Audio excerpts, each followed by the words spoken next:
ప్రభువును రక్షకుడైన యేసుక్రీస్తు నామమున మీ అందరికీ వందనాలు తెలియజేస్తున్నానండి. అందరూ బాగున్నారండి? మీ అందరి కొరకు ప్రతిరోజు మేము ప్రార్థన చేస్తున్నాము. దేవుడు మిమ్మలను మీ కుటుంబాలను ఆశీర్వదించునుగాక.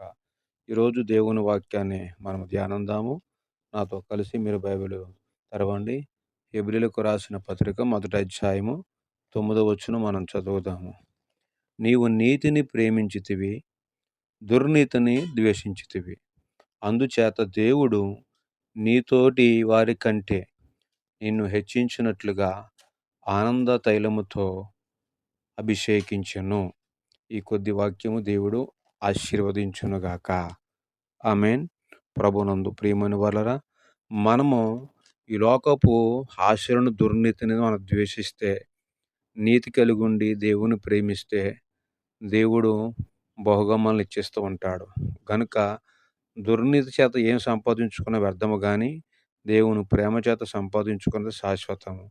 కనుక దేవుని నీతిలో మనం ఉండాలని ప్రేమతో మీకు తెలియజేస్తున్నాను. దేవుడు ఈ మాటలను ఆశీర్వదించునుగాక. ఆమేన్.